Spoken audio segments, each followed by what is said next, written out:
In the dim light of medieval cottages, where smoke curled through thatched roofs and hunger was a constant companion, something sinister lurked in the very sustenance that kept peasants alive, their daily bread. Hello, friends, and welcome to tonight's journey through time. Let me take you back to a world you might think you know, a world of castles and knights, of lords and ladies, of simple folk working the land from dawn until dusk. But tonight, we're going to explore something darker, something stranger, something that transformed ordinary villages into scenes of inexplicable terror and confusion. We're going to discover why medieval peasants sometimes lost their minds, dancing wildly through streets, seeing visions of demons and angels, feeling their limbs burn with invisible fire, and how the answer to this mystery lay not in witchcraft or divine punishment, but in something far more mundane and yet equally terrifying: their bread. Picture, if you will, a small village in the year 1093, somewhere in the rolling countryside of France. The summer has been unusual, wetter than most years, with rain falling in gentle but persistent sheets across the ripening fields of rye. The peasants, those hardworking souls who formed the backbone of medieval society, watched the skis with concern, yes, but also with hope, for rain meant crops, and crops meant survival through the coming winter. They could not have known, could not have possibly imagined, that this rain was preparing a harvest of something far more terrible than mere grain.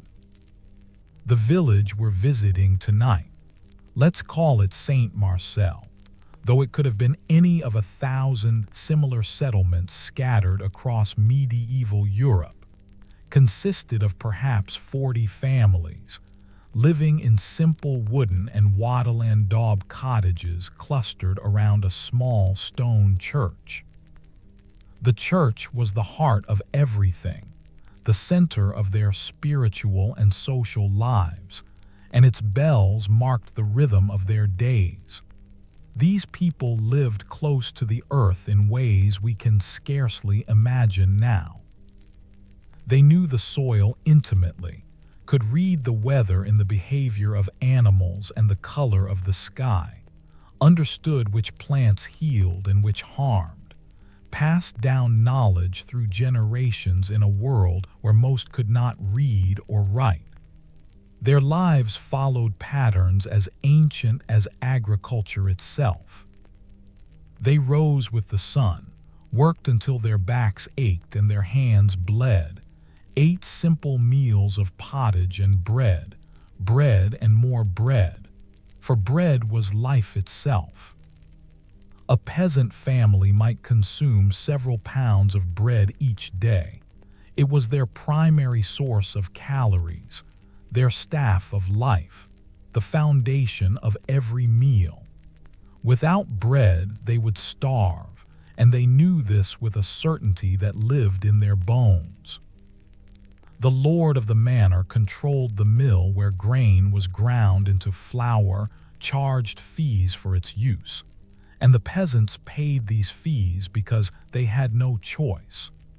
The bread they ate was dark and heavy, made from rye or a mixture of grains, quite different from the fine white wheat bread that graced the tables of the nobility.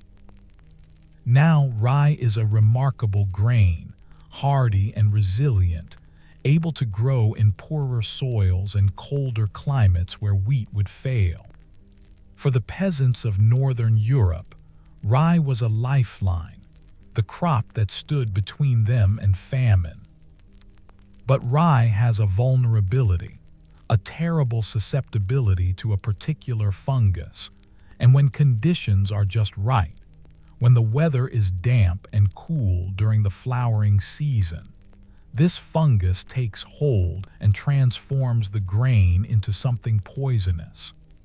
The fungus is called Claviceps purpurea, though of course the medieval peasants had no such scientific name for it. They knew it by its appearance, those strange, elongated, purplish-black structures that sometimes replace the grain kernels in the rye heads. These dark protrusions, called ergot sclerotia, looked somewhat like little horns or rooster's spurs. And indeed, the word ergot comes from the French word for spur. Some peasants noticed these odd growths and wondered about them, but in times of hunger, when food was scarce and winter was approaching, who would throw away precious grain just because a few kernels looked strange? The harvest had to be brought in, threshed, ground, and baked. Survival demanded it. What the peasants could not see, could not know, was that these dark sclerotia contained a cocktail of alkaloid compounds, including lysergic acid derivatives. Yes, chemical cousins to the substance that would, centuries later, become known as LSD. But the ergot alkaloids were not a source of psychedelic enlightenment or recreational experimentation.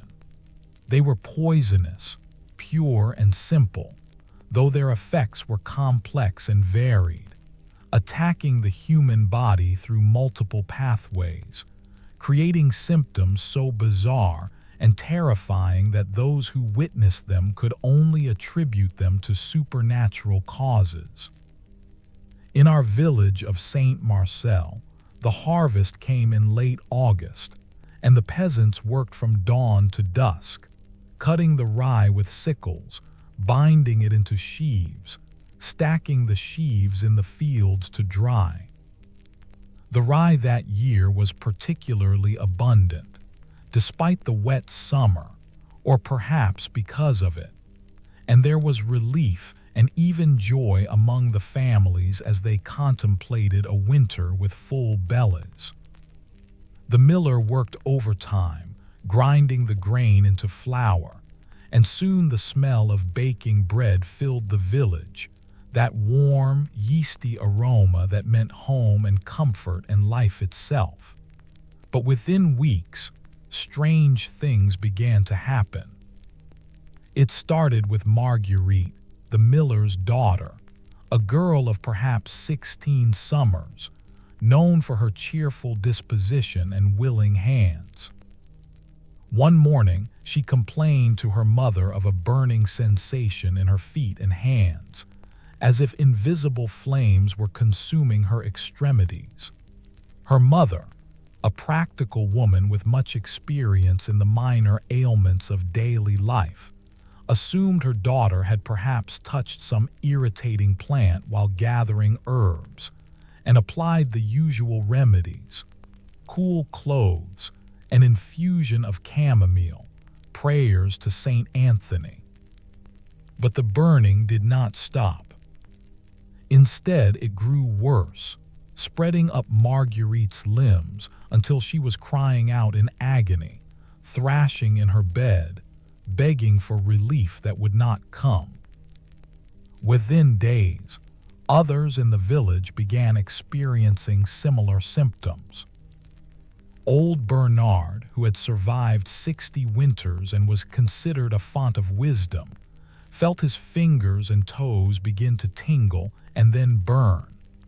Young Jacques, a boy of 12, woke screaming in the night, claiming that demons were piercing his legs with hot irons. Marie, a nursing mother, felt the burning so intensely that she could not hold her baby, and her husband had to take over the child's care while she writhed in pain. The village midwife, who had delivered half the children in Saint Marcel and had seen many illnesses in her long life, was baffled. She knew of no disease that presented this way, striking so many at once, causing such specific and terrible pain. But the burning was only the beginning, only the first of the symptoms that would transform the village into a place of horror and madness.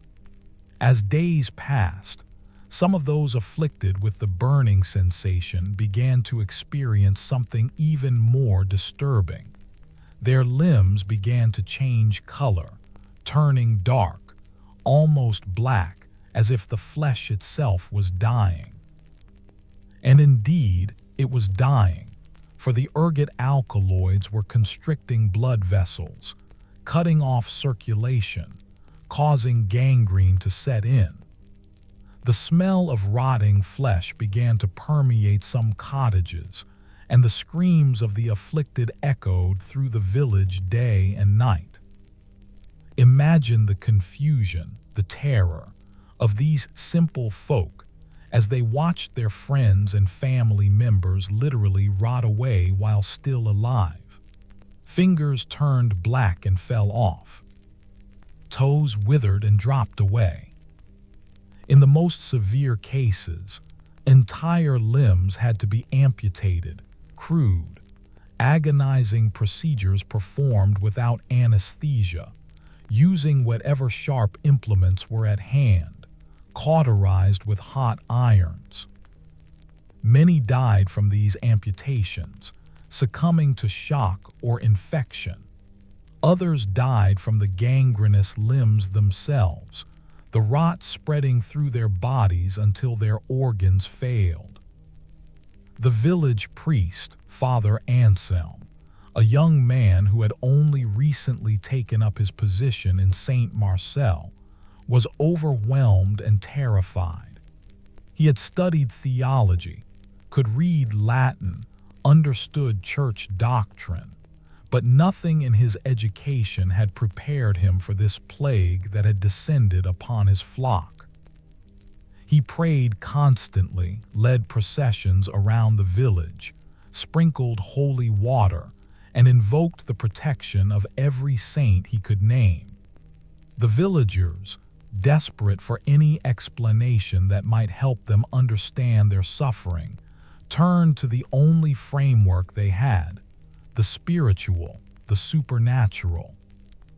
This must be God's punishment for some sin, some transgression. Or perhaps it was the work of the devil, or of witches who had cursed the village. Accusations began to fly. Old Jean, who lived alone at the edge of the village and was known to collect herbs and mutter to herself, was eyed with suspicion. Had she cursed the village? Was she in league with dark forces? There was talk of taking her before the local lord for judgment, though nothing came of it immediately because the village was too consumed with caring for the sick and dying.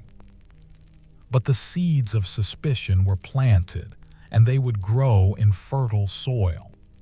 Then, just as the villagers were beginning to comprehend, or at least to grimly accept, this plague of burning and gangrene, the symptoms shifted, taking on new and even more terrifying dimensions.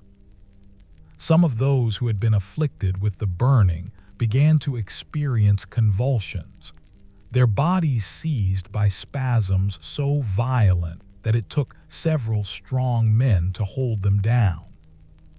They would arch their backs impossibly, their limbs rigid and trembling, foam gathering at the corners of their mouths, their eyes rolling back in their heads. These fits would come and go without warning, leaving the sufferers exhausted and confused. Others began to experience what we might now recognize as hallucinations, though to the medieval mind, these were visions, visitations from the spiritual realm. Young Thomas, an apprentice carpenter, claimed he could see angels descending from the rafters of his family's cottage, their wings glowing with golden light. His mother, watching him stare at nothing and speak to beings she could not see. Didn't know whether to be grateful that he was receiving divine visitation or terrified that he had lost his mind. The line between religious ecstasy and madness was always thin in the medieval world, where the supernatural was woven into the very fabric of daily life. But this was something different, something that felt wrong and dark. Sister Margaret, a widow who had taken informal vows and devoted her life to caring for the sick, began to scream that demons were crawling on her skin, invisible creatures that bit and clawed at her. She would scratch herself bloody trying to remove them, leaving long red welts across her arms and face. Her neighbors, trying to help, would hold her hands to prevent her from harming herself, and she would weep and beg them to remove the demons. Couldn't they see them, crawling and squirming? Oh God, make them stop. The hallucinations were not always terrifying. Some were beautiful, even transcendent.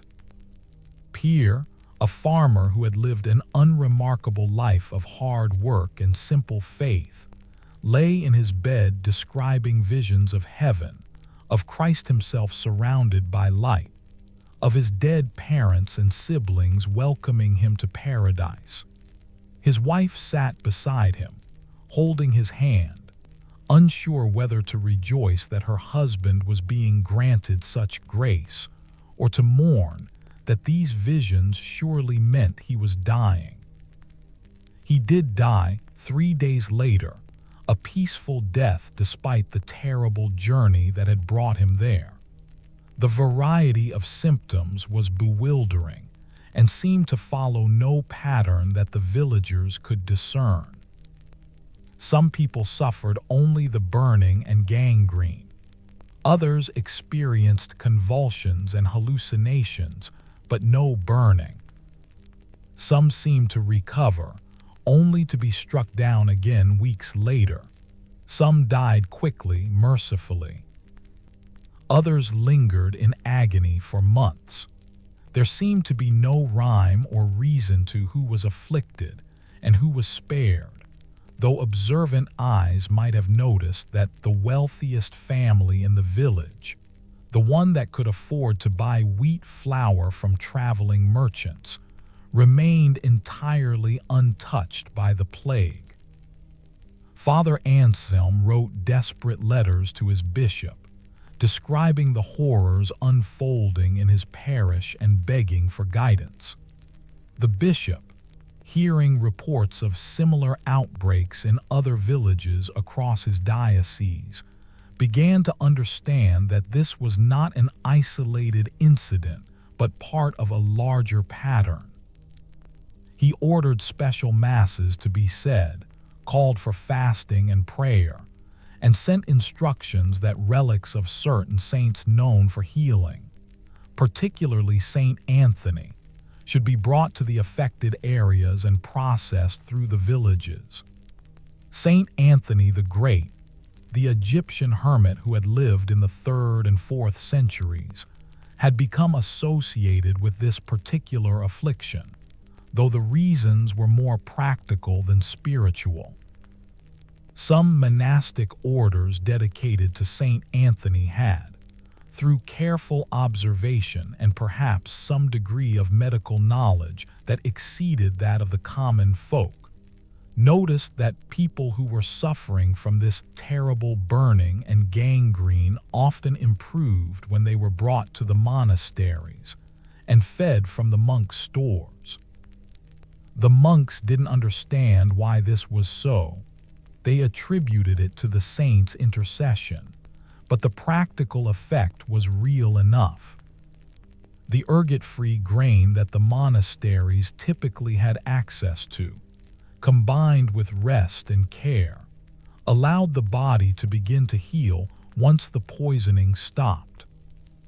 In Saint Marcel, the arrival of the relics, a fragment of bone said to be from Saint Anthony's hand, housed in an ornate reliquary, was greeted with desperate hope. A great procession was organized, and those who could walk or be carried made their way to the church, touching the reliquary, praying fervently, weeping and calling out for mercy. Some did improve, though whether this was due to the saint's intervention or to other factors, the gradual depletion of the contaminated grain stores, the beginning of a new harvest season, is something we can now understand but the villagers could not. The affliction that had struck Saint Marcel and countless other villages across medieval Europe would eventually come to be known as Saint Anthony's fire, or ignis sacer in Latin, the holy fire. The name captured both the burning sensation that was its most common symptom and the belief that it was a punishment or test from God. Much later, it would also be called ergotism, named for the fungus that caused it, but that scientific understanding lay centuries in the future. Let us pause for a moment in our village, in this terrible autumn of 1093, and consider what was actually happening in the bodies of these unfortunate people. For understanding the mechanism of the poison helps us to comprehend the full scope of the horror they experienced. The ergot alkaloids, once consumed, attacked the human body in multiple ways. Some alkaloids caused vasoconstriction, the narrowing of blood vessels, particularly in the extremities. This reduction in blood flow deprived the tissues of oxygen and nutrients, leading to the burning sensation as nerve endings were affected, and eventually to gangrene as the tissue died. This form of ergotism is known as gangrenous ergotism, and it was the most common form in medieval times. But other ergot alkaloids had different effects, attacking the central nervous system and causing what we now call convulsive ergotism. These alkaloids interfered with neurotransmitters in the brain, particularly serotonin, dopamine, and norepinephrine, leading to the convulsions, hallucinations, psychiatric symptoms, and altered states of consciousness that so terrified medieval observers. The specific symptoms any individual experienced depended on which particular ergot alkaloids were present in the grain they consumed, in what concentrations, and over what period of time. The fungus itself could produce varying mixtures of alkaloids depending on environmental conditions, which helped explain why different outbreaks had somewhat different characteristics. The dose also mattered tremendously.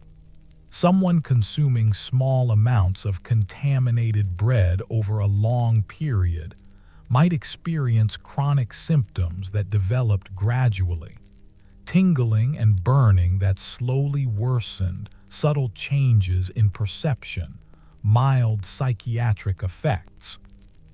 Someone consuming heavily contaminated bread might experience acute, severe symptoms that came on rapidly and could be fatal within days.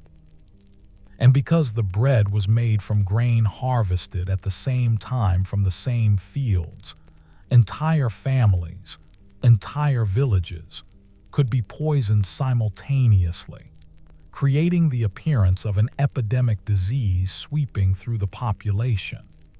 The tragedy was compounded by the fact that even if someone had suspected the grain was the culprit, and there were a few observant individuals over the centuries who did notice the connection between eating certain bread and becoming ill, what could be done about it?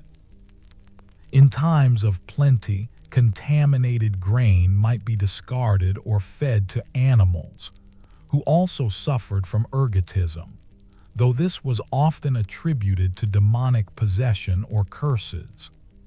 But in times of scarcity, when winter was coming and the stores were all the peasants had, the choice was between possible sickness and certain starvation. It was not really a choice at all. In our village of Saint Marcel, as autumn deepened toward winter, a grim sort of acceptance settled over the survivors. Roughly a third of the village had died. Another third bore the marks of their suffering, missing fingers or toes, scars from the burning, minds altered by their visions and hallucinations. The remaining third had been spared, for reasons they could not fathom, attributed to God's will or perhaps to the protection of certain saints to whom they had been particularly devoted. The rhythm of life slowly reasserted itself, as it always must. Fields needed to be prepared for the next planting. Animals needed to be tended. The dead needed to be buried, and the living needed to eat. Father Anselm, aged beyond his years by what he had witnessed, led memorial services and tried to help his parish make sense of their suffering. He spoke of Job, of trials that tested faith, of mysterious divine purposes that mortals could not comprehend. He invoked the promise of resurrection and eternal life, the idea that earthly suffering was temporary but heavenly reward was forever. His words brought some comfort, though perhaps less than he hoped. The peasants of Saint Marcel were practical people, survivors, and they focused on the tasks immediately before them, because that was what they knew how to do. But let us leave Saint Marcel now and expand our view, for the story of ergotism in medieval Europe is not the story of one village, but of countless communities scattered across centuries and geography. Historians have identified hundreds of documented outbreaks of ergotism throughout the medieval period, and surely there were many more that went unrecorded, suffered through by illiterate peasants whose agonies left no written trace. The disease appeared with terrible regularity, often following wet summers that favored the growth of the ergot fungus, and it struck hardest in regions where rye was the staple grain: northern France, Germany, Scandinavia, parts of England, Russia. The chronicles of medieval monasteries, those careful records kept by monks who observed and documented the events of their times, contain numerous references to these strange plagues. In 857 AD, the Annals of Xanten, a monastery in what is now Germany, recorded a great plague of swollen blisters that consumed people with a loathsome rottenness, so that their limbs were loosened and fell off before death. The description is clinical in its horror, matter of fact in the way that medieval chroniclers often were when describing terrible events, as if the act of recording somehow created distance from the suffering described. In 945 AD, a massive outbreak swept through France, killing an estimated 40,000 people, though medieval population estimates are notoriously unreliable, and the true number may have been higher or lower. What is certain is that the scale of suffering was immense, remembered for generations as a time of inexplicable horror, when God seemed to have turned his face away from humanity. The outbreak was so severe and so widespread that it entered into collective memory. became part of the stories that grandparents told grandchildren as a warning about the frailty of human existence and the importance of maintaining faith even in the darkest times. The year 1093, the year of our village Saint Marcel's suffering, saw another major wave of ergotism across France and the German territories. The outbreak was particularly severe in the region of Lorraine, where chroniclers reported that entire villages were devastated, their populations reduced by half or more. Some settlements were abandoned altogether, the survivors fleeing to other regions, leaving behind empty cottages and overgrown fields that would stand as silent testimony to catastrophe for years to come. Perhaps the most thoroughly documented outbreak occurred in 1129, centered on the city of Paris and the surrounding countryside. The suffering was so intense and so widespread that it spurred a religious response that would have lasting consequences. A wealthy nobleman named Gaston, moved by compassion for the afflicted peasants he saw dying in the streets, used his fortune to establish a hospital specifically dedicated to caring for those suffering from St. Anthony's fire.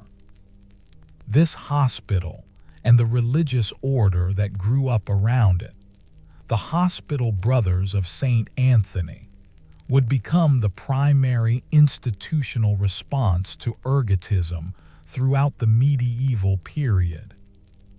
The Antonine monks, as they came to be known, established hospitals across Europe, always recognizing the distinctive symptoms of St. Anthony's fire and offering care to those afflicted.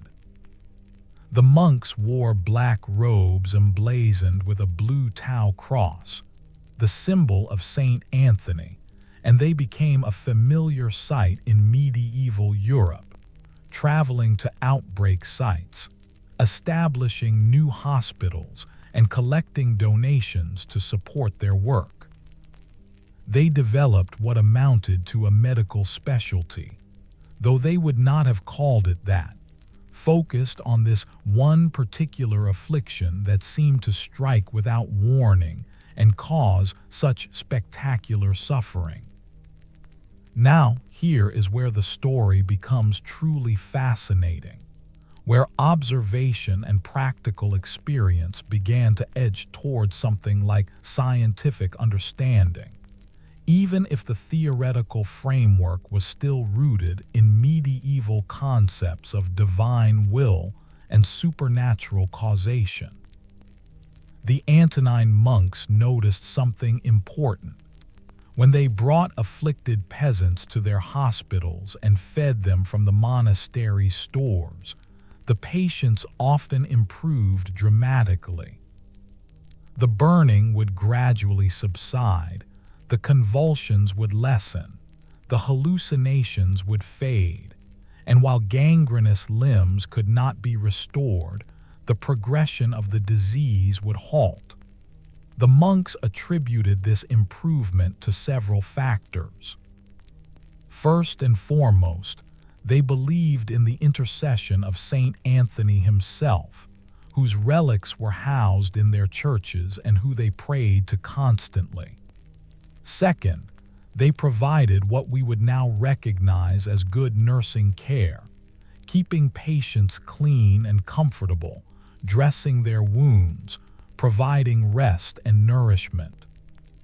But third, and most important though they did not fully understand it, they were feeding their patients bread made from wheat or from rye purchased from regions where ergotism was not occurring, grain that was free from the poisonous fungus.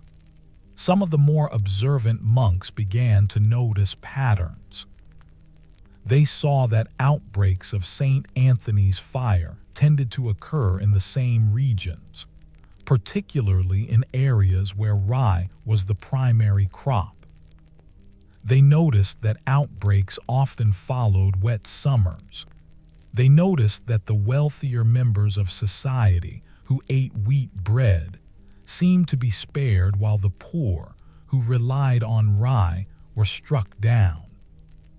A few even noticed the connection between those strange dark growths on rye kernels and the subsequent appearance of the disease, though they lacked the scientific framework to understand the mechanism.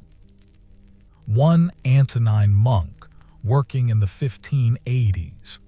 Yes, I'm jumping forward several centuries now, but ergotism continued to plague Europe throughout the medieval period and well into the early modern era, actually conducted what we might recognize as a primitive epidemiological study. He carefully documented cases in his region, noting when and where they occurred, what the victims had eaten, what the weather had been like during the growing season. His conclusions, written in careful Latin in a manuscript that still survives, suggested that there was something in the rye itself that caused the disease, particularly rye that had been grown in wet conditions and showed signs of corruption.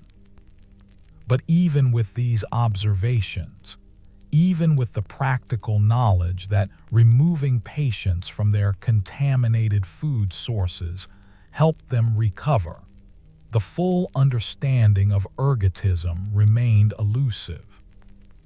The fungal nature of the disease would not be understood until the 17th century, and even then, the specific chemical mechanisms would not be elucidated until the 20th century. Medieval and early modern Europeans continued to suffer from ergotism, continued to interpret it through the lens of divine punishment or demonic attack, and continued to turn to saints and relics for protection and healing. Let us consider for a moment the psychological and social impact of these outbreaks, beyond the immediate physical suffering they caused. Imagine living in a world where at any moment, without warning, you or your loved ones might be struck down by an invisible affliction that caused your body to rot away while you were still alive, that filled your mind with terrifying visions, that made you convulse and scream and lose control of your own limbs.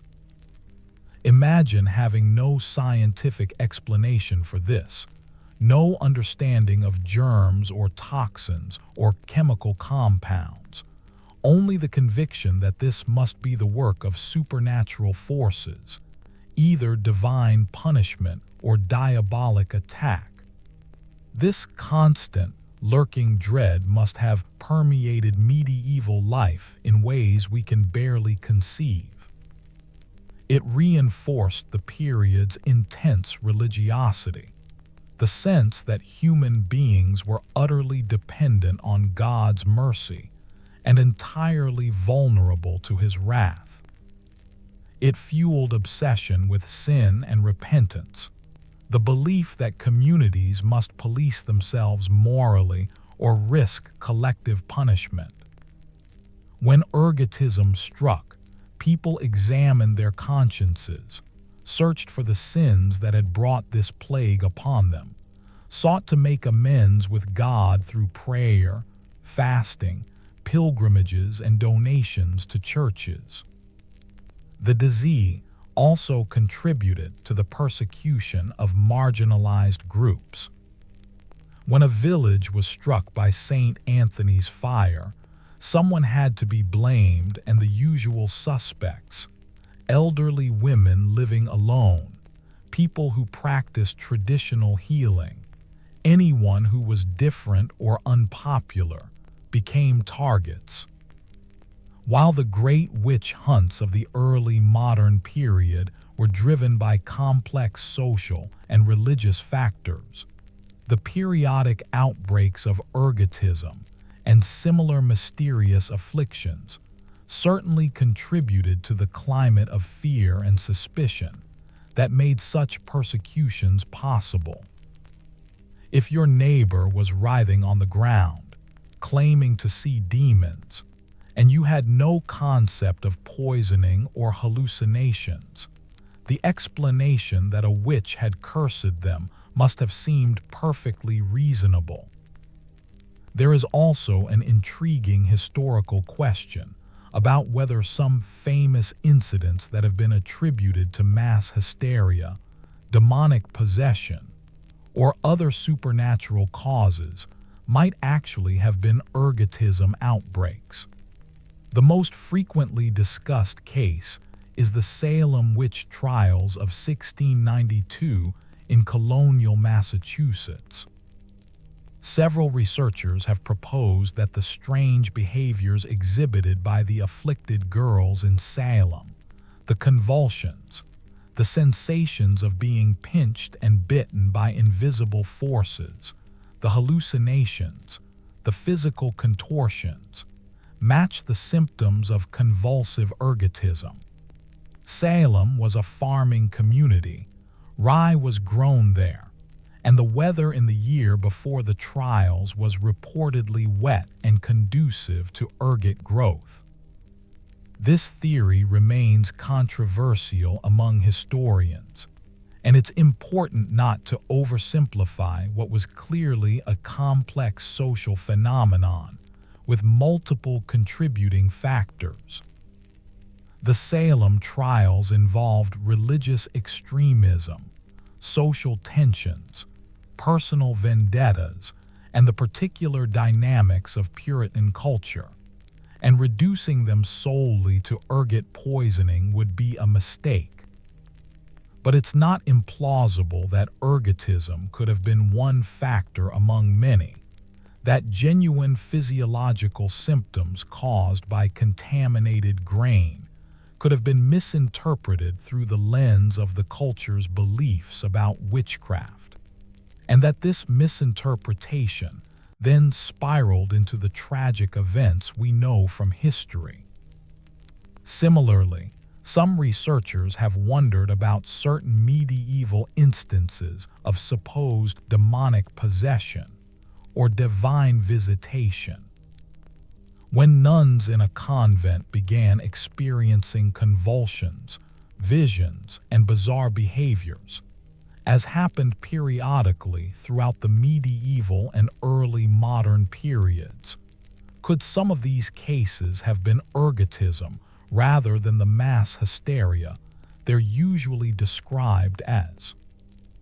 When mystics reported vivid religious visions, transcendent experiences of divine presence, sensations of their bodies burning with holy fire, could some of them have been inadvertently poisoned by their daily bread?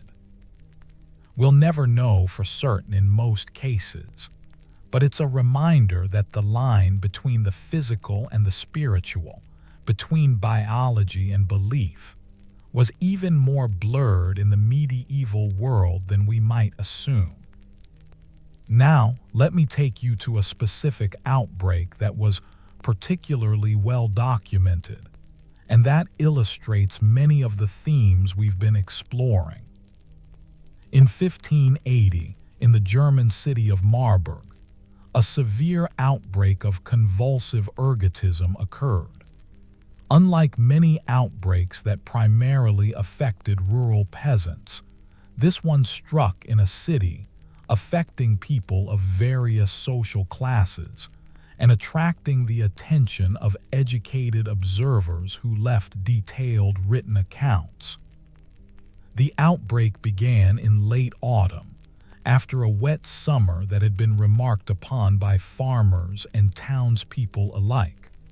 The rye harvest had been abundant, and there was initial relief that food stores would be adequate for the coming winter. But within weeks of the new grain entering the food supply, people began to fall ill. The first cases appeared among the poorest residents, those who relied most heavily on rye bread for their sustenance, but the disease quickly spread through the population. A physician in Marburg, Dr. Johann Lange, kept detailed case notes that still survive.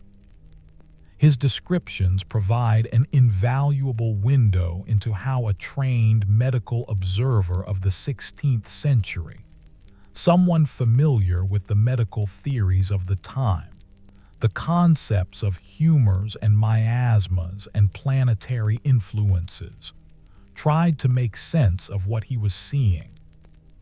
Dr. Lange noted that the affliction seemed to come in waves, with new cases appearing over a period of several months. He described patients experiencing violent contractions of the limbs, visions both beauteous and terrifying, sensations of burning without flame, and in some cases, the onset of gangrene. What's particularly interesting about Dr. Lange's account is that he explicitly considered and rejected several prevailing medical explanations of his time. He didn't think the illness was caused by corrupted air, because it didn't follow the patterns of other diseases attributed to miasmas. It struck seemingly at random, didn't respect boundaries of neighborhood or household in the way plague did. He didn't think it was caused by an imbalance of humors, because the standard treatments for such imbalances, bloodletting, purging, various herbal remedies, seemed to have no effect or even made patients worse. He noted the seasonal timing and wondered if there was something about the autumn itself that made people vulnerable, but he couldn't develop a coherent theory along those lines. Dr. Lange did, however, make one crucial observation. He noted that several wealthy families in Marburg, families he knew personally and had treated for various ailments over the years, remained entirely unaffected by the outbreak. When he inquired about their diets, he learned that these families purchased wheat flour from merchants who brought it from distant regions, and they rarely, if ever, ate rye bread. This sparked his curiosity, and he began asking his patients detailed questions about their diets. He found that those who ate rye bread regularly were far more likely to be afflicted than those who ate wheat bread or who mixed various grains together. This led Dr. Lange to examine samples of rye from the recent harvest. He obtained grain from several different sources, some from farms close to Marburg, some from more distant locations, some from stores that had been held over from previous years. When he examined these samples carefully, he found that the grain from the recent local harvest showed clear signs of what he called corruption, the presence of those dark, elongated growths that he had seen before but never really considered significant. The grain from other sources and from previous years did not show these growths, or showed them only minimally. Dr. Lange wrote a short treatise on his findings, published in 1581, in which he proposed that the illness sweeping through Marburg was caused by eating corrupted rye. He couldn't explain the mechanism. The concept of fungal toxins was beyond the scientific understanding of his era, but he made a clear connection between consumption of the affected grain and the onset of disease. He recommended that people avoid eating bread made from rye that showed signs of corruption, and that those who had no choice but to eat such bread should at least soak the flour in water repeatedly before baking, in the hope that this might wash away whatever harmful substance was present. This soaking technique would actually remove some of the water-soluble ergot alkaloids, though not all of them, so his recommendation had some practical value even if his theoretical understanding was incomplete. Dr. Lange's treatise was read by other physicians and natural philosophers, adding to the growing body of observation that suggested a connection between contaminated grain and these periodic outbreaks of convulsions, burning, and madness. But old ideas die hard, and many continue to interpret ergotism through religious and supernatural frameworks. The idea that a mere fungus, a lowly corruption of grain, could cause such spectacular and terrifying symptoms seemed almost absurd to many educated people of the time. Surely such profound suffering must have a more significant cause: divine judgment, demonic influence, the malign effects of planetary configurations, something worthy of the severity of the affliction. The tension between emerging empirical observation and traditional explanatory frameworks is one of the fascinating aspects of studying the history of ergotism. We can see people groping towards scientific understanding, making careful observations, noting patterns and correlations, but still trapped within conceptual systems that made it difficult to arrive at the correct conclusions. This is not because medieval and early modern people were stupid. They were not. But because they lacked the tools, both conceptual and technological, that would eventually allow for full understanding. The development of microscopy in the 17th century was a crucial step forward. When researchers could actually see the fungal structures of Claviceps purpurea, could observe the sclerotia in detail, and understand that they were the reproductive structures of a parasitic organism, the picture began to come into focus. By the 18th century, the fungal nature of ergot was well established, and agronomists were beginning to understand the conditions that favored its growth. Recommendations were made for crop rotation, for avoiding planting rye in the same fields year after year, for being more selective during harvest, and removing heads of grain that showed signs of ergot contamination. But even as scientific understanding improved, ergotism did not immediately disappear. The disease continued to occur in various parts of Europe into the 19th century, particularly in rural areas where traditional farming practices persisted, and where poverty left people with little choice but to eat whatever grain they could produce or afford. One of the last major outbreaks in Western Europe occurred in France in 1816, the year without a summer, when a massive volcanic eruption in Indonesia had global climatic effects, creating cold, wet conditions across Europe that were ideal for ergot growth. Thousands of people in rural France suffered from St. Anthony's fire, even as the scientific community understood perfectly well what was causing the disease and how it could be prevented. This lag between knowledge and implementation is a recurring theme in public health history, and ergotism is a particularly poignant example.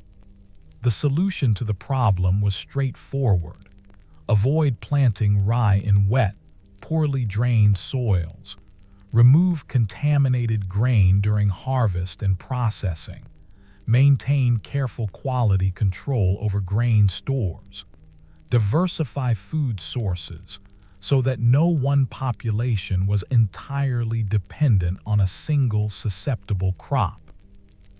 But implementing these solutions required resources, infrastructure, changes in long-established practices, and most crucially, required that the benefits of prevention reach the poorest and most vulnerable members of society, the very people who had always borne the brunt of ergotism's effects.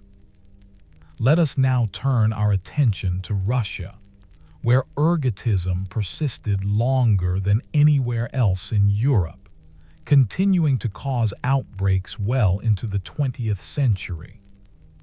The reasons for this persistence are complex, rooted in Russia's geography, climate, social structure, and agricultural practices.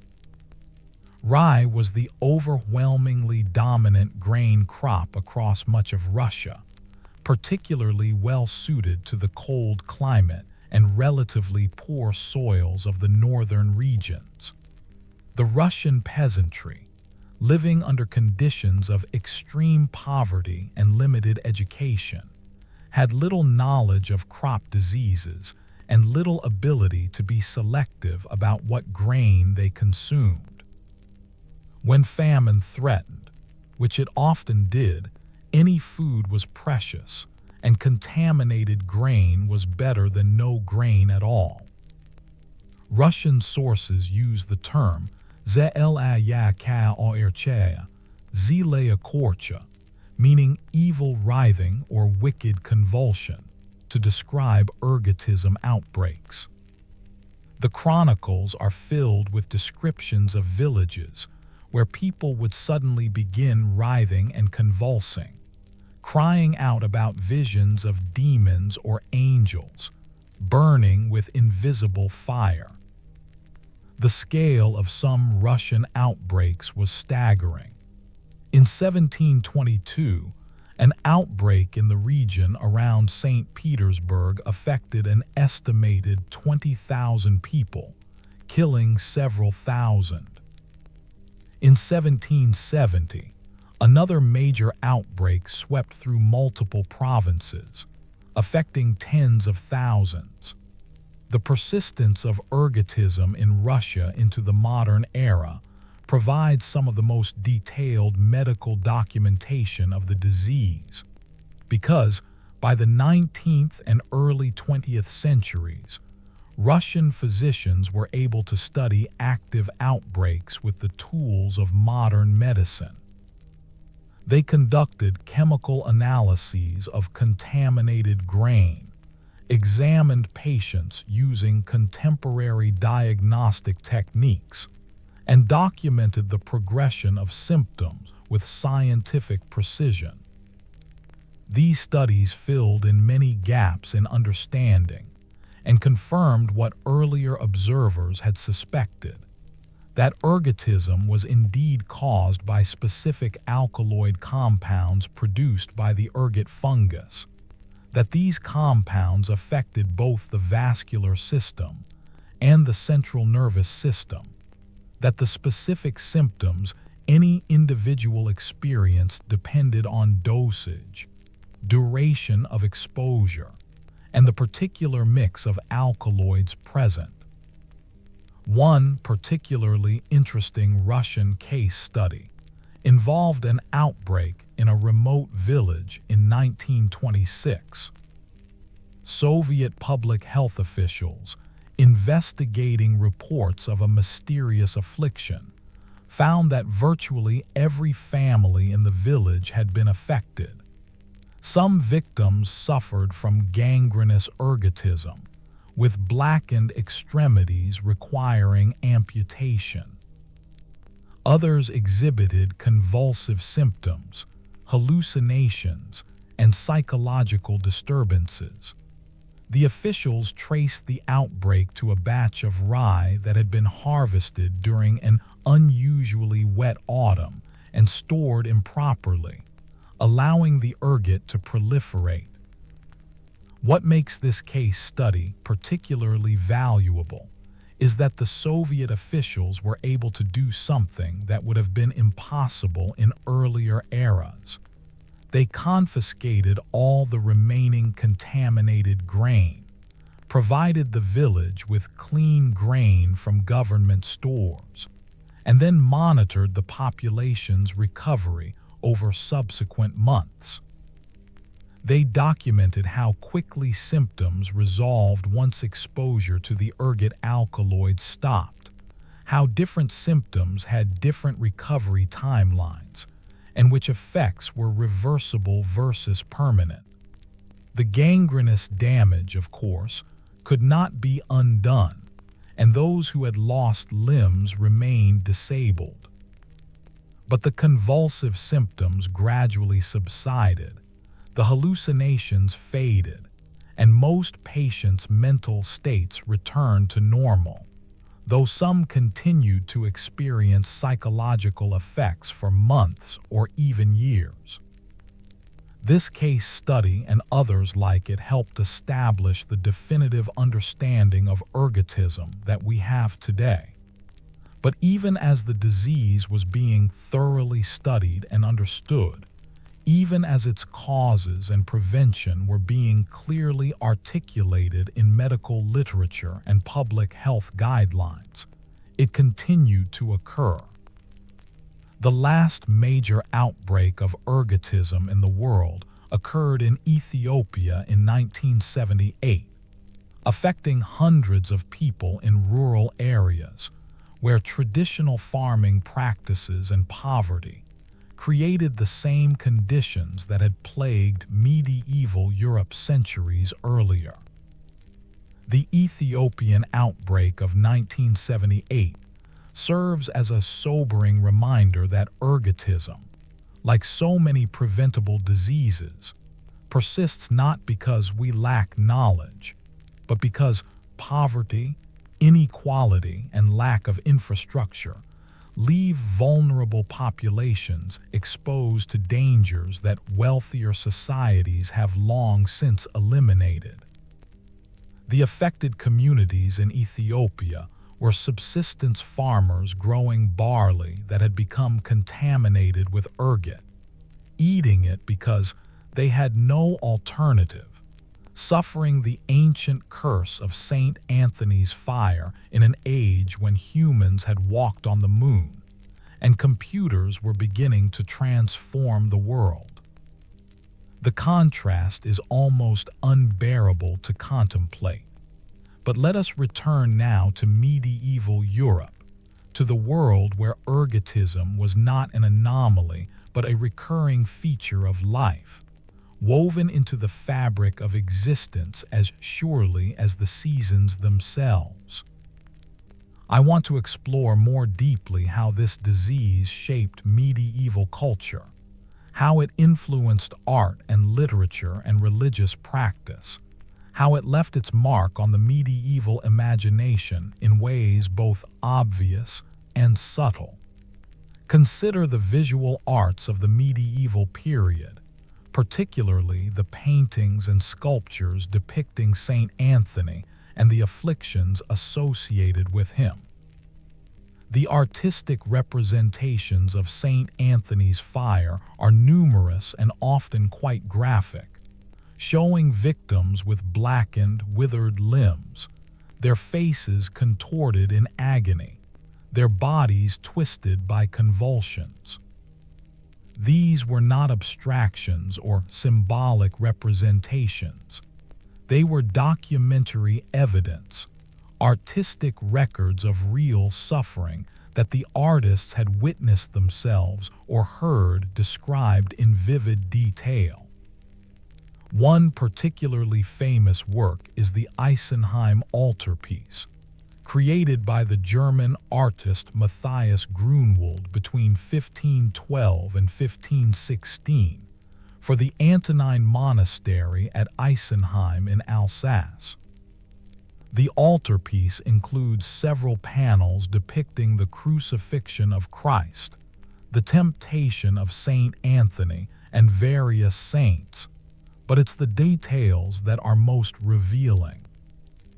The figure of Christ on the cross shows signs that some art historians have interpreted as symptomatic of ergotism: discolored skin, twisted limbs, an expression of intense physical agony that goes beyond conventional crucifixion imagery. This may have been deliberate, a way of connecting Christ's suffering to the suffering of the ergotism patients who would have viewed this altarpiece in the monastery hospital, finding in Christ's pain a reflection and validation of their own. The panel depicting the temptation of Saint Anthony shows the saint being assailed by grotesque demons, monstrous creatures with twisted bodies and horrifying features.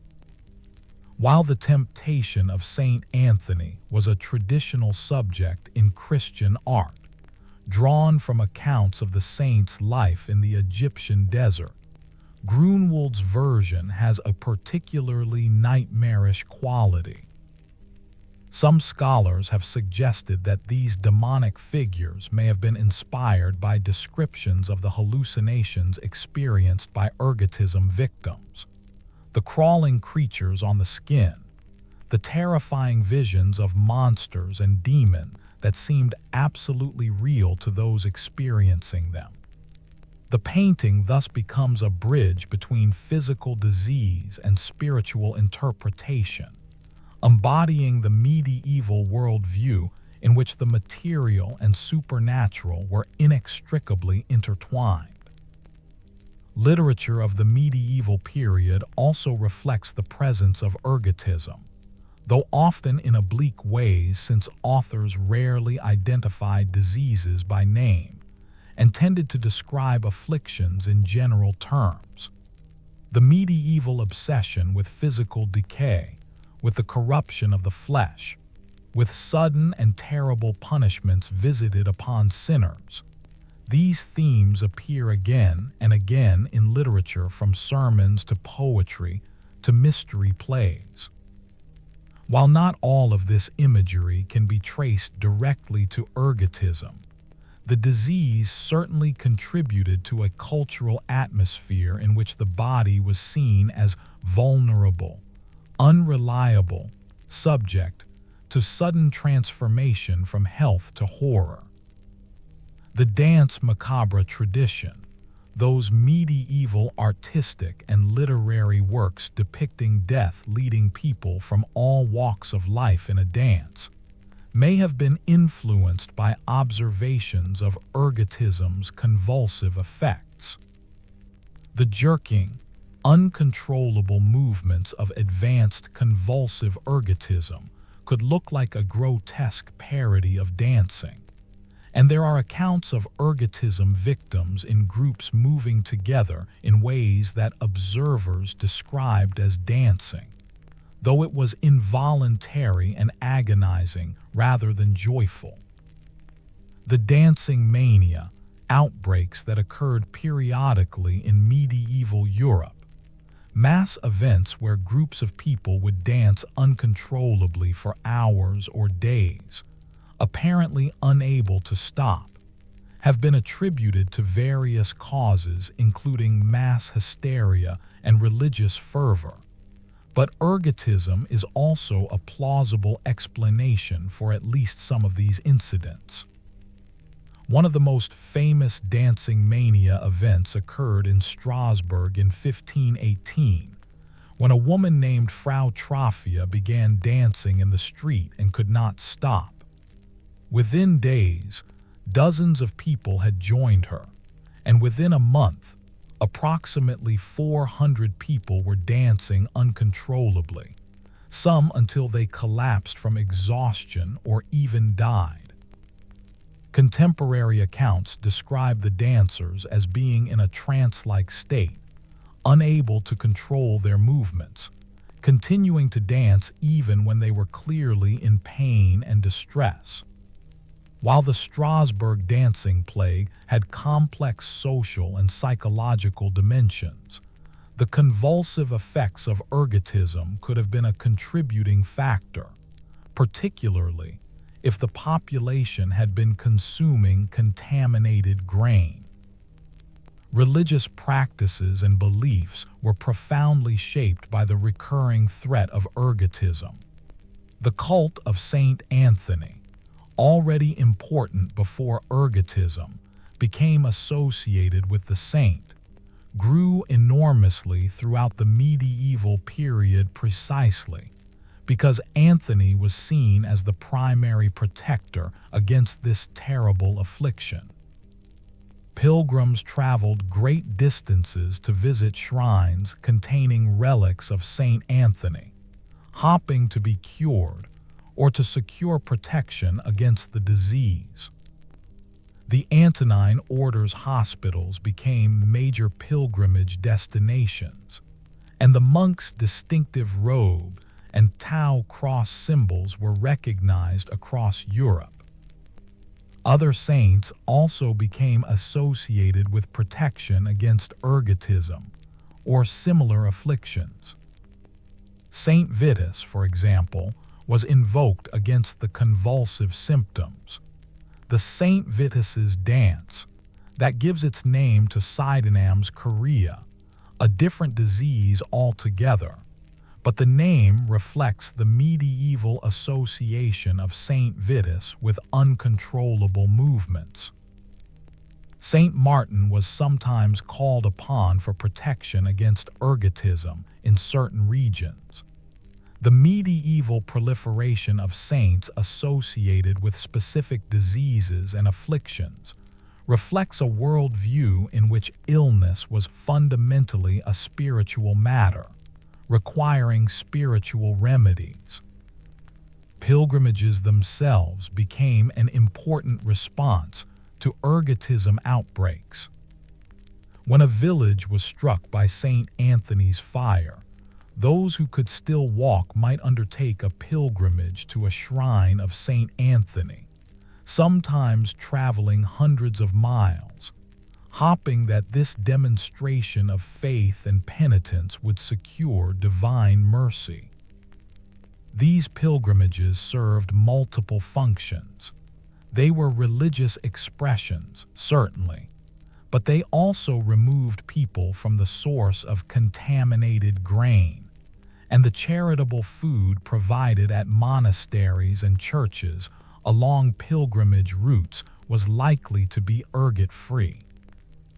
So even when the pilgrims attributed their recovery to the saints' intercession, the mundane reality was that they had simply stopped eating poisoned bread. The economic impact of ergotism on medieval society deserves consideration as well. Major outbreaks could devastate local economies, killing or disabling significant portions of the workforce during crucial seasons for planting or harvest. Fields went unworked when the laborers were dead or incapacitated. Livestock went untended. Mills stood idle. The disruption rippled through the whole social structure, affecting not just the peasants who suffered directly, but also the lords who depended on peasant labor, the merchants who traded in agricultural products, the towns that relied on the countryside for food. The Antonine hospitals, while primarily charitable institutions, also represented a significant economic enterprise. They owned lands, collected donations, managed agricultural estates, and employed substantial numbers of people. The order became quite wealthy, and there were periodic controversies about whether the monks were becoming too focused on accumulating riches and not focused enough on their original mission of caring for the afflicted. This tension between spiritual mission and institutional wealth is a familiar theme in medieval church history, but it had particular poignancy in the case of an order dedicated to serving those suffering from one of the most horrible diseases imaginable. There were also economic impacts related to grain quality and trade. As awareness grew that certain types of grain from certain regions were more likely to be contaminated, This affected market values and trade patterns. Wheat commanded premium prices in part because it was less susceptible to ergot contamination than rye. Grain merchants who could guarantee clean grain could charge more and build reputations for reliability. Conversely, grain from regions known to have frequent ergotism outbreaks was viewed with suspicion and might be difficult to sell even at reduced prices. Let us now consider the experience of individual sufferers more deeply, trying to imagine as fully as possible what it must have been like to endure ergotism in the medieval world. We've discussed the symptoms in clinical terms: the burning, the gangrene, the convulsions, the hallucinations. But what was it actually like, subjectively, to live through this? How did it feel, not just physically but emotionally and psychologically? Imagine you are a peasant in 14th century Germany, a woman named Greta, perhaps 30 years old, mother of 4 children, wife of a farmer who works a few strips of land that belong to the local lord. Your life is hard, but not without its satisfactions. The rhythm of the seasons, the harvest brought in, your children healthy and growing, your husband's arms around you at night, the familiar community of your village, the comfort of your faith, and the rituals of the church. Then one morning you wake with a tingling in your feet, a sensation you've never felt before, strange and unsettling but not yet painful. You mention it to your husband, who shrugs it off. Perhaps you slept in an awkward position, perhaps it's nothing. You go about your day, tending to your children, working in the garden, preparing the evening meal. But the tingling doesn't go away. By evening, it has intensified, and there's a burning quality to it now, as if your feet are too close to the fire even though you're standing across the room.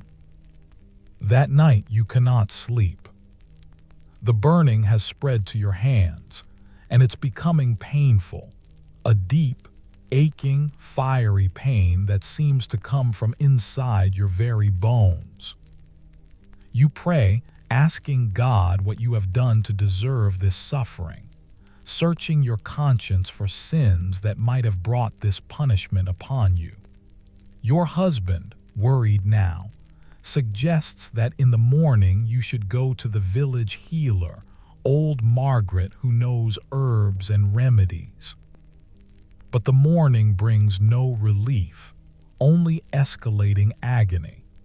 The burning is now so intense that you cannot bear to have anything touch your hands and feet, not blankets, not clothing, nothing.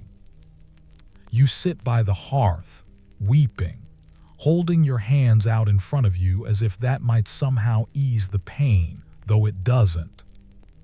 Your children are frightened, unsure what to do, and your husband's face is drawn with worry and fear.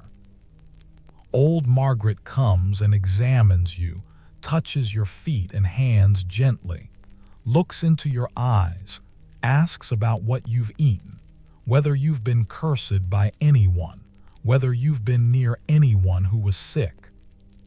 She prepares a poultice of herbs, applies it to your hands and feet, and gives you a draught to drink that she says will ease the pain. But her remedies do nothing. The burning continues, worsens, and now you begin to notice that your feet are changing color, darkening, and there's a terrible smell beginning to emanate from them. Within days, you are delirious with pain and fever. Your feet have turned black, and the smell of rot fills your cottage.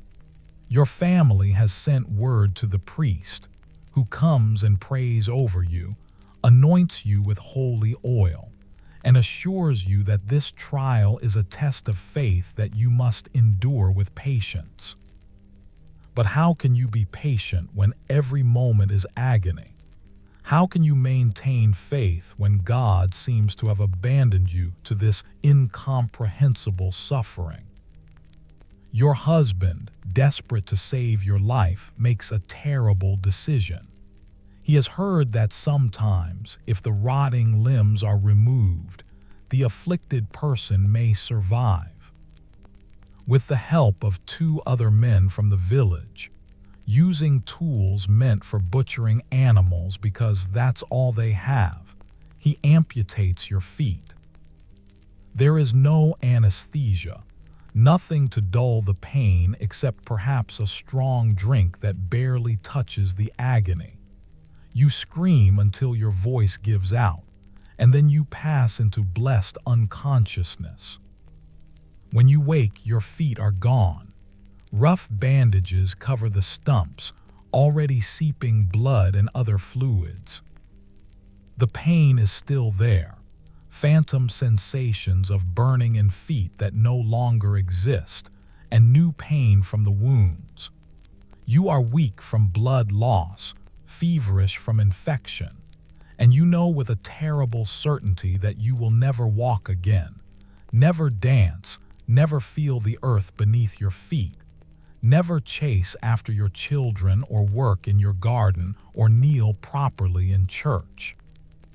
If you survive, and many in your situation would not, you face a future of disability and dependence in a world with no social safety net, no welfare system, no accommodations for those who cannot work. You will be a burden on your family, unable to contribute labor, unable to fulfill your role as you understood it. The psychological toll may be even worse than the physical. The loss of identity, of purpose, of the body you knew, the constant reminder every time you look down at where your feet should be. This is a form of suffering that the medieval world had no vocabulary to address, no concept of rehabilitation or mental health support. And yet, you endure. Because that is what human beings do. You find ways to adapt, to contribute what you can, to maintain connection to your family and community. Perhaps you become skilled at tasks that can be done while sitting, spinning wool, mending clothes, teaching your children their prayers. Perhaps the community, moved by compassion or by the Christian duty to care for the afflicted, finds ways to support your family. Perhaps you even find meaning in your suffering, viewing it as a mysterious participation in Christ's passion, as something that has purified your soul even as it has destroyed your body. This imagined narrative, while fictional in its specifics, represents the reality of thousands upon thousands of actual human beings who lived through ergotism during the medieval period. Each one had a name, a family, hopes and fears, a life that was interrupted and transformed by this terrible disease. The historical records tend to speak in aggregate terms. Many died. The afflicted numbered in the thousands. But behind each number was an individual story of suffering and endurance, of families torn apart, of communities struggling to make sense of catastrophe. Now let us shift perspective and consider ergotism from the viewpoint of a medieval physician or learned person trying to understand and treat the disease. We've already discussed Dr. Lange in Marburg, but let's imagine another figure, a physician in Paris in the 13th century, trained at the emerging university there, familiar with the medical texts that were beginning to be translated from Arabic into Latin, bringing ancient Greek medical knowledge back to Western Europe. This physician, let us call him Master Guillaume, has studied the works of Galen and Hippocrates, understands medicine in terms of the four humors: blood, phlegm, yellow bile, and black bile, and believes that disease results from imbalances among these humors. When cases of St. Anthony's fire begin appearing in Paris, Master Guillaume is called upon by wealthy patrons to attend to their servants who have fallen ill, and he approaches the task with his training and his texts. He examines the patients carefully, noting their symptoms according to the categories he has learned. The burning sensation suggests an excess of choler, yellow bile, which is hot and dry. But the gangrene and the blackening of flesh seem to indicate an excess of black bile, which is cold and dry. This is puzzling. How can both hot and cold humors be excessive simultaneously? Master Guillaume prescribes bloodletting, the standard remedy for many conditions, believing it will reduce the excess humors and restore balance. But the patients do not improve. If anything, weakened by blood loss, they worsen. He tries different approaches, purging the bowels with various herbs, inducing vomiting, applying poultices to draw out the evil humors, administering compound medicines made from dozens of ingredients, each chosen for its presumed effect on the humoral balance. Nothing works.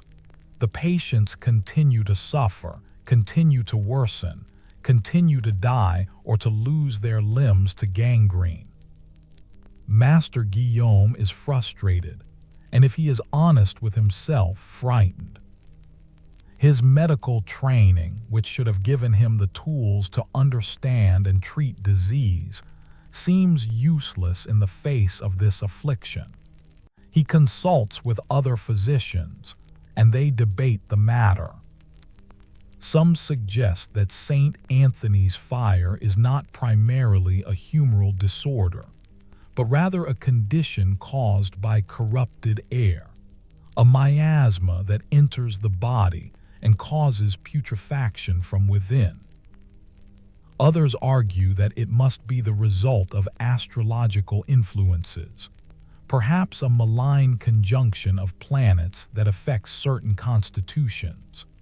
Still others, more theologically inclined, suggest that the disease is fundamentally spiritual in nature, a punishment for sin or a trial sent by God, and therefore should be addressed primarily through prayer and repentance rather than physical medicine.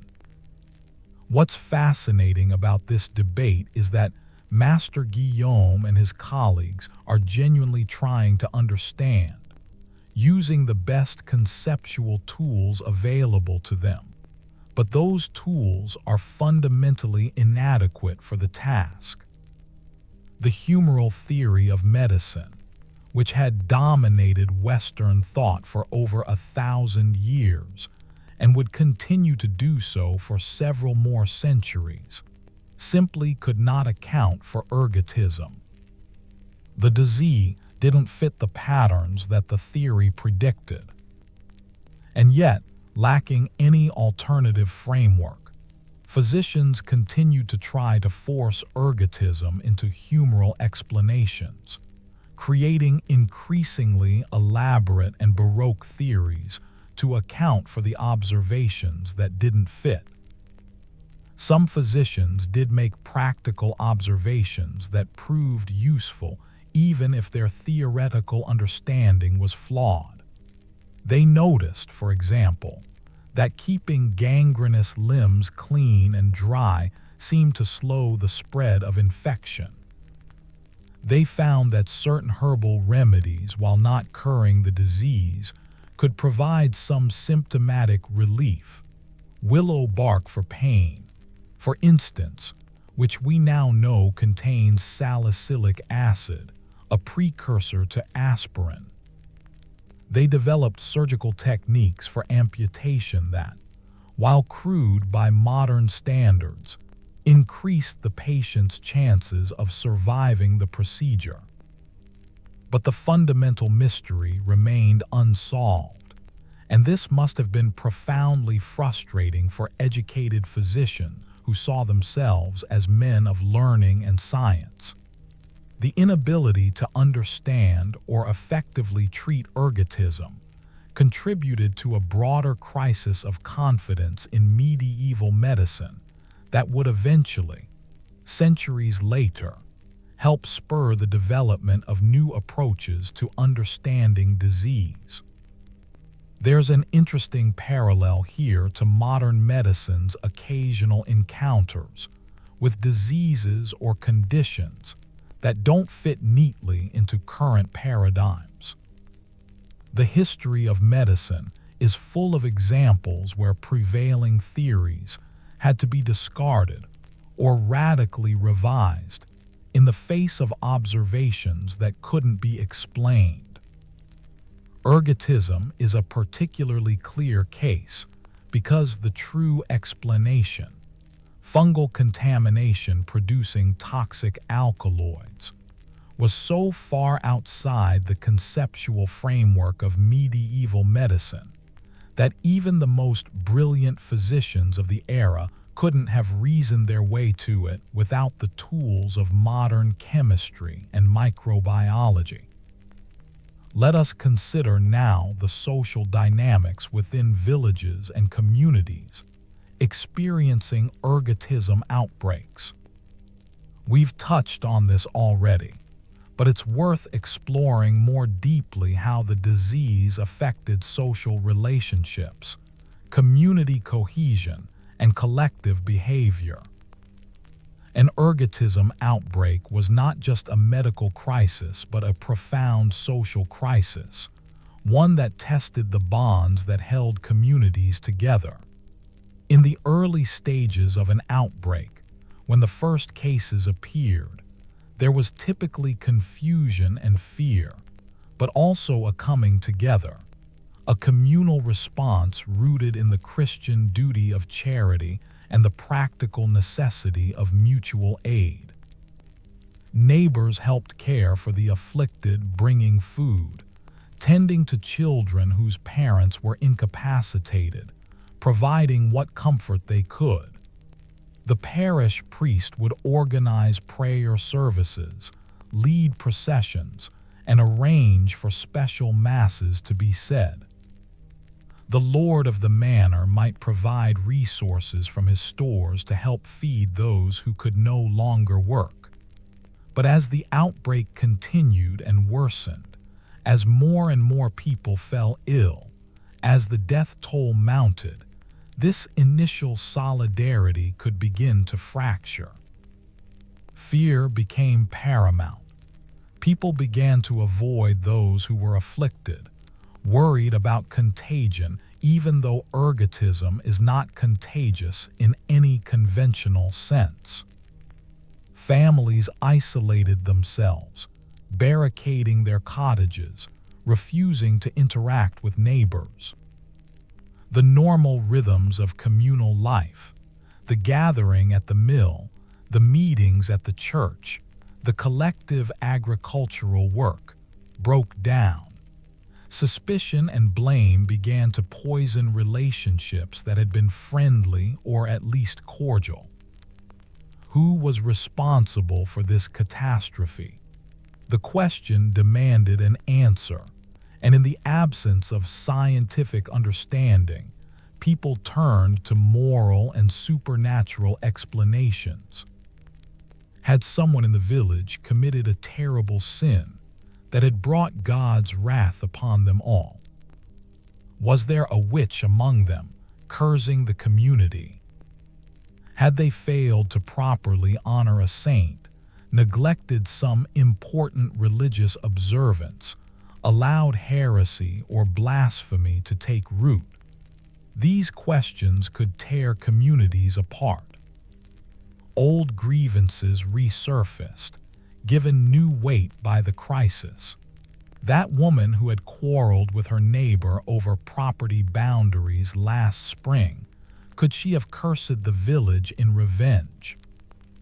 That man who rarely attended church and was rumored to dabble in folk magic, might he be in league with dark forces? That outsider who had moved to the village a few years ago and never quite fit in, wasn't it suspicious that the plague began shortly after his arrival?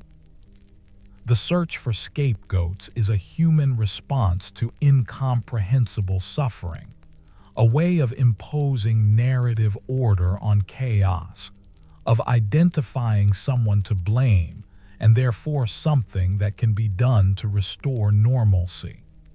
In medieval villages struck by ergotism, this search could lead to tragic consequences.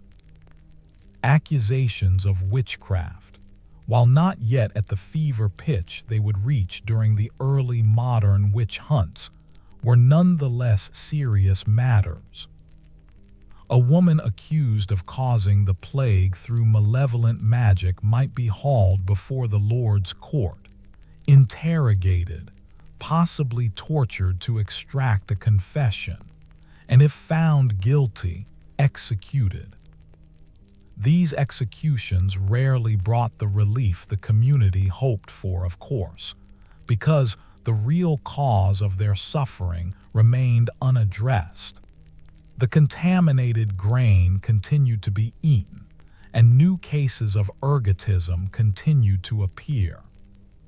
This might lead to further accusations. Clearly, the first witch was not working alone. There must be others, a conspiracy of evil at work. The social fabric of the village could unravel completely in this spiral of fear and accusation. Not all communities descended into this kind of paranoid fragmentation, of course. Some maintained their cohesion, supported by strong leadership from priests or other respected figures, held together by deep bonds of kinship and shared history.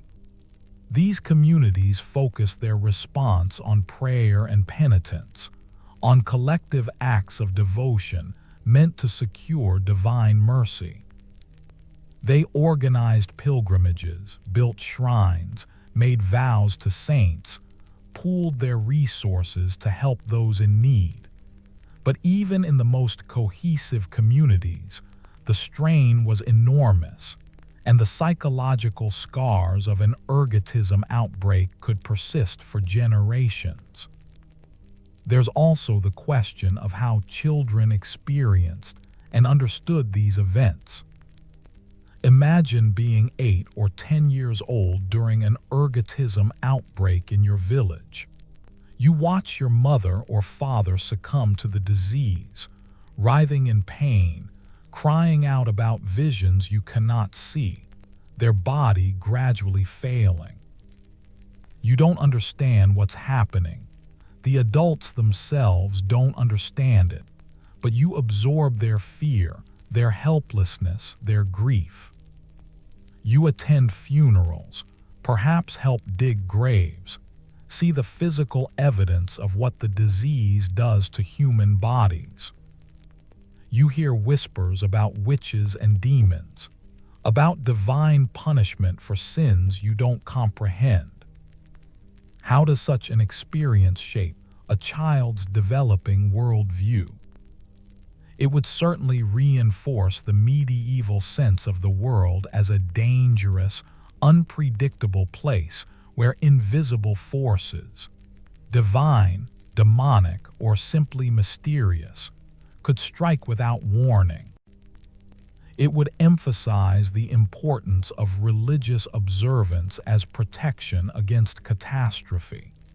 It would teach lessons about the fragility of life, the certainty of death, the need to be prepared at any moment to face final judgment. These were lessons that medieval culture already emphasized heavily, but direct experience of something like ergotism would drive them home with traumatic force. Some children who survived ergotism outbreaks in their villages might have been directly affected themselves, experiencing the disease but recovering. A child who had suffered convulsions and hallucinations, who had seen terrifying visions and experienced loss of control over their own body, would carry those memories forever. In an era without trauma counseling or psychological support, how would such a child process these experiences? They would likely be interpreted through the religious framework. Perhaps the child had been tested by God, or attacked by demons but protected by angels, or given visions of heaven or hell as a warning or encouragement. Some medieval children who experienced dramatic visions or unusual states of consciousness during illness went on to become mystics or entered religious life, interpreting their experiences as divine callings. It's impossible to know how many medieval mystics might have been influenced by childhood experiences of ergotism or similar afflictions, but it's worth considering as one factor among many in the complex phenomenon of medieval mysticism. Let us turn now to a related but distinct question.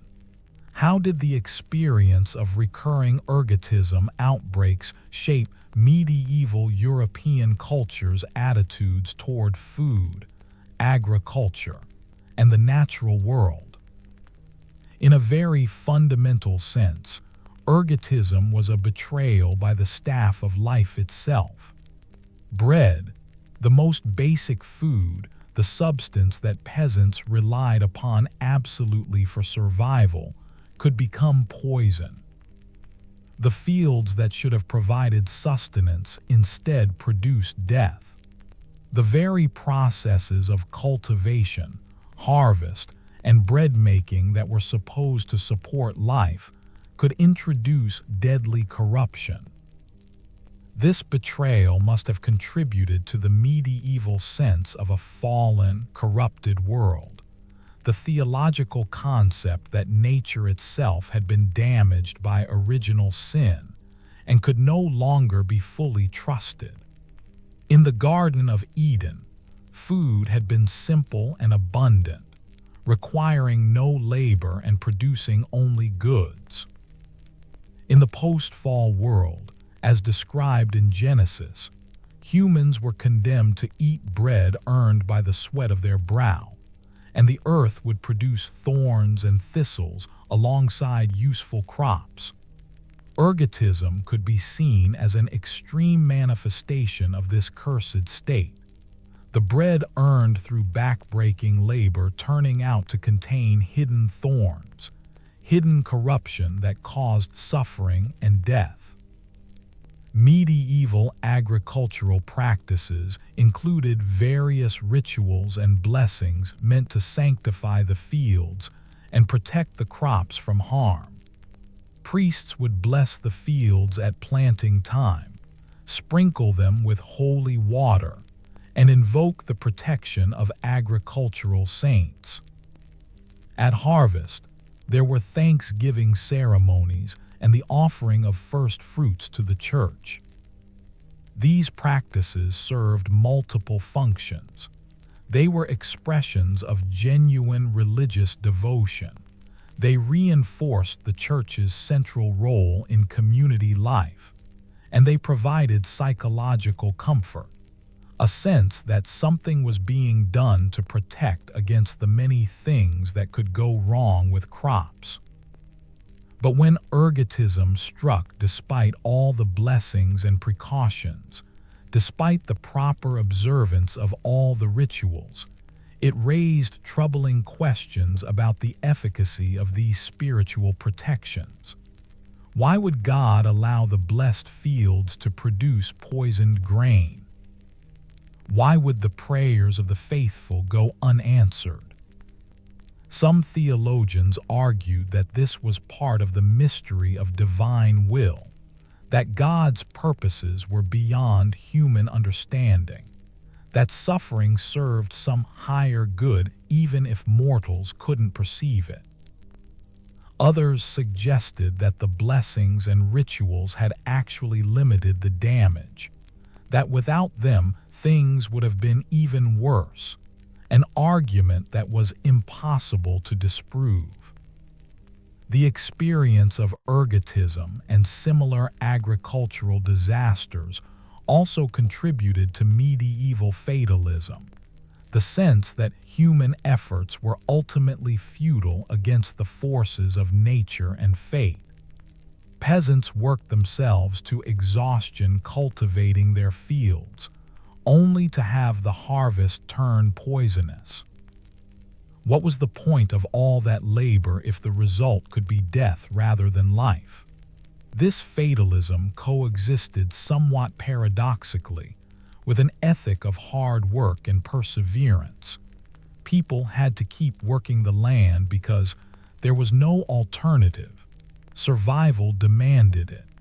But it colored the medieval attitude toward agricultural labor with a sense of grim resignation rather than optimism or satisfaction.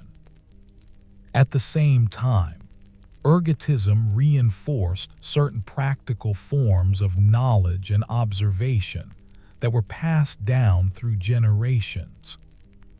Farmers learned to recognize ergot sclerotia and to be wary of them, even if they didn't understand exactly what they were or how they caused harm. They developed folk wisdom about which fields were more prone to producing bad grain, which weather patterns seemed to precede outbreaks of St. Anthony's fire, and which methods of processing and storing grain reduced the risk. This practical knowledge was imperfect and incomplete, mixed with superstition and misunderstanding, but it represented a genuine attempt to observe and learn from experience, to find patterns that might help prevent future catastrophes. The economic dimension of ergotism that we touched on earlier deserves further exploration. The disease had profound effects on labor availability, productivity, and the feudal economic system more broadly. In the medieval feudal system, lords depended on peasant labor to work their lands and produce the surplus that supported the entire social structure. The nobility, the church, the towns, the specialists who didn't produce their own food. When ergotism struck a manor's peasant population, the economic consequences rippled upward through the system. A lord whose peasants were dead or disabled from ergotism found himself with fields that couldn't be properly worked, rents that couldn't be collected, obligations that couldn't be fulfilled. This could create a cascading crisis. The lord depended on agricultural surplus to meet his own obligations to his overlord, to support his household and retainers, to fund his participation in warfare or other knightly activities. If his income collapsed due to ergotism devastating his peasant workforce, he might be unable to meet these obligations, might find himself in debt, might even lose his lands and title. From the perspective of the peasants, ergotism could be economically catastrophic in different ways. A peasant family that lost its primary workers to death or disability might be unable to cultivate its landholdings. unable to pay its rents and fees, facing eviction or foreclosure. Children might be forced to work when they were too young, taking on adult responsibilities they weren't ready for. Families might have to sell possessions, take on debt, become dependent on charity, slide into deeper poverty from which it might take generations to recover, if they recovered at all. There were also opportunities for social mobility created by demographic crises like major ergotism outbreaks, though these opportunities came at terrible human cost. When a significant portion of the population died, labor became scarce and therefore more valuable. Surviving peasants might find themselves in a stronger bargaining position with their lords, able to negotiate better terms, lower rents, more freedom. This dynamic became particularly pronounced after the Black Death in the 14th century, which killed roughly a third of Europe's population and led to major shifts in the feudal system. While individual ergotism outbreaks were less demographically significant than the plague, they contributed to the same general pattern of periodic labor shortages, strengthening the position of workers. The Church's economic involvement in ergotism through the Antonine Order and other religious institutions dedicated to caring for the afflicted represented a significant transfer of resources. Wealthy donors, moved by compassion or hopping to earn spiritual merit, gave lands, money, and goods to support the hospitals and the care of victims. This charitable giving was a religious duty, but it also represented a form of social insurance.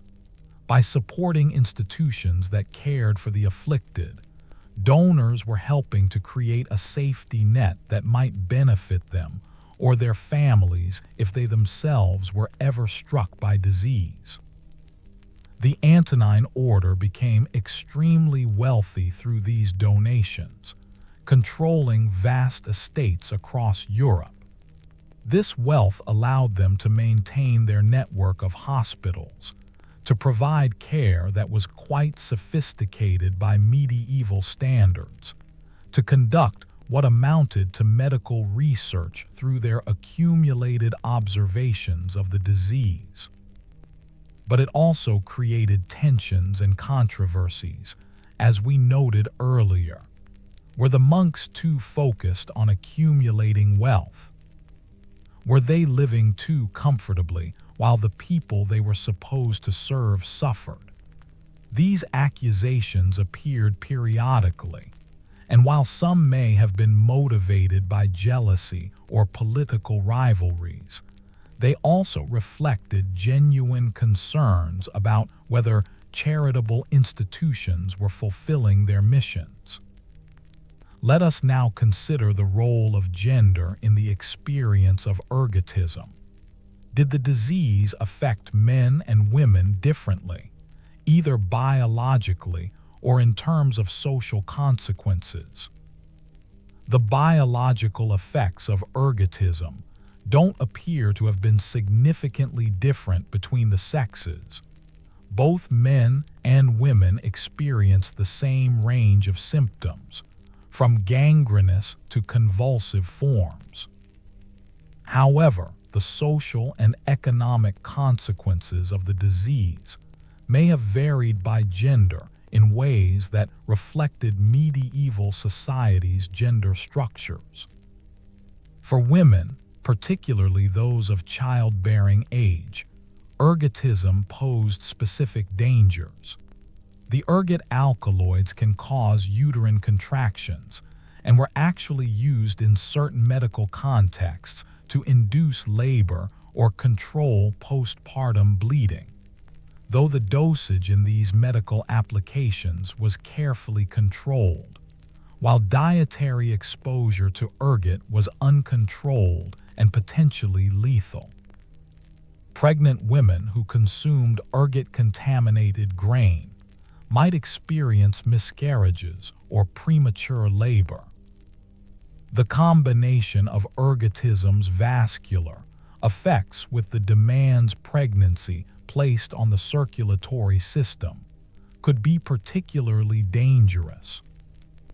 Women who survived ergotism but were left disabled faced specific challenges in a society where women's roles were strongly tied to physical labor, both domestic labor within the household and agricultural labor in the fields. A woman who lost her hands to gangrenous ergotism could not spin wool, one of the primary ways women contributed economically to their households. A woman who lost her feet could not work in the garden, fetch water, or perform many other essential tasks. While disabled men also faced severe challenges, the specific nature of women's work meant that certain disabilities were particularly devastating to their ability to fulfill expected roles. There's also a gender dimension to the accusations of witchcraft that sometimes accompanied ergotism outbreaks. While medieval witch accusations affected both men and women, there was a tendency, which would become much more pronounced in the early modern period, to associate witchcraft particularly with women. When communities searched for someone to blame for an ergotism outbreak, elderly women, especially those living alone or practicing traditional healing, were particularly vulnerable to accusation. The stereotype of the witch as an old woman who used herbs and charms, who lived at the margins of society, who might harbor resentment against her more fortunate neighbors. This stereotype made certain women convenient scapegoats when an incomprehensible disaster struck. The religious responses to ergotism also had gendered dimensions. Women were prominent among those who undertook pilgrimages to seek healing or give thanks for recovery. Women were often the primary caregivers for afflicted family members, taking on the exhausting and distressing work of nursing people through the disease's various stages. Women in religious orders, particularly those dedicated to charitable works, played important roles in staffing hospitals and caring for the sick. The association of certain female mystics with extreme physical suffering, with stigmata and visionary experiences, may have been influenced by cultural familiarity with the suffering caused by diseases like ergotism. Medieval medicine's understanding of women's bodies, deeply influenced by humoral theory, held that women were fundamentally different from men in ways that affected their health and susceptibility to disease. Women were thought to be colder and moister in their humoral balance, while men were hotter and drier. These supposed differences were used to explain all sorts of phenomena, from menstruation to emotional states to disease patterns. When physicians tried to understand why certain individuals or groups were affected by ergotism while others were spared, gender-based humoral theories might have been invoked, though without any basis in actual physiological differences in vulnerability to ergot alkaloids. Let me now take you to a specific moment, a specific scene that encapsulates many of the themes we've been exploring. It is the spring of 1349, in a village in the Rhineland region of what is now Germany. The Black Death has recently swept through the region, killing perhaps 40% of the population. The survivors are traumatized, grieving, trying to rebuild their shattered communities. And now, as if one catastrophe were not enough, cases of St. Anthony's fire are beginning to appear. The village priest, Father Dietrich, stands in his church, looking out at the handful of people who have come for morning mass. The church that once held 100 souls now has barely 30 in attendance, so many have died of plague. Among those present, Father Dietrich can see the signs of the new affliction that is beginning to spread. Old Heinrich holds his hands stiffly at his sides, trying to hide the fact that they're trembling uncontrollably. Young Greta sways slightly, her eyes unfocused, seeing something that isn't there. The blacksmith's wife has wrapped her feet in extra layers of cloth to hide the discoloration that has begun, but Father Dietrich knows what's happening. He should be offering comfort, reassurance, spiritual guidance to these suffering souls. But what can he say? That this is God's will, that they must accept their suffering with patience and faith. He's been saying these things for months, through the plague, through the deaths of so many, and the words feel hollow now even to him. He's a young man, only 28, and he's been a parish priest here for just 3 years. He was not prepared for any of this. Father Dietrich begins the Mass, going through the familiar Latin liturgy that has been recited countless times in this church. The words are comforting in their familiarity, connecting this moment to centuries of tradition, to the universal church that stretches across time and space.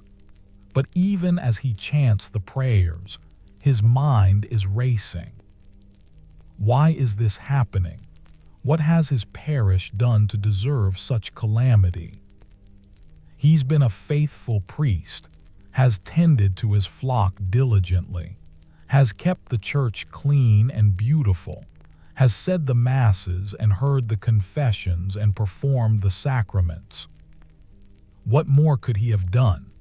After the Mass, as people file out slowly, some limping, some supported by family members, an old woman approaches Father Dietrich.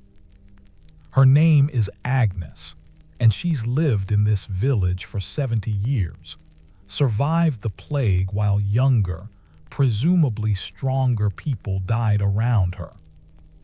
She looks at the priest with eyes that have seen too much suffering, and she speaks in a voice that is tired but clear.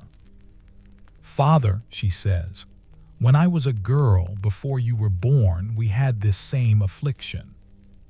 Many died, but then it passed, and for years we were free of it. What I remember, what the old ones said then, was that we must be careful of the rye, especially if the summer has been wet. The dark growths on the grain, they called them wolf teeth, those bring the sickness. But no one listened then, and no one listens now. We're so hungry, Father, after the plague and the bad harvests. We eat what we have, even if we suspect it might harm us. What choice do we have?" Father Dietrich listens to Agnes, and her words resonate with observations he's made himself. The wealthier families in the village, those who can afford wheat bread or who have stores of grain from before the recent wet summer, seem to be untouched by this new affliction. It's the poorest families, those who depend entirely on the rye they grow themselves, who are falling ill. There's a pattern here, something that doesn't fit comfortably with the idea of arbitrary divine punishment. But what can he do with this knowledge? He can't provide his parishioners with wheat bread. He's not wealthy himself, and the church's resources are already stretched thin trying to help families devastated by the plague. He can't tell them to stop eating the rye they have, because they'll starve if they do. He can't explain the mechanism of how wolf teeth on grain might cause disease, because he doesn't understand it himself. All he can do is witness their suffering and try to offer what spiritual comfort he can.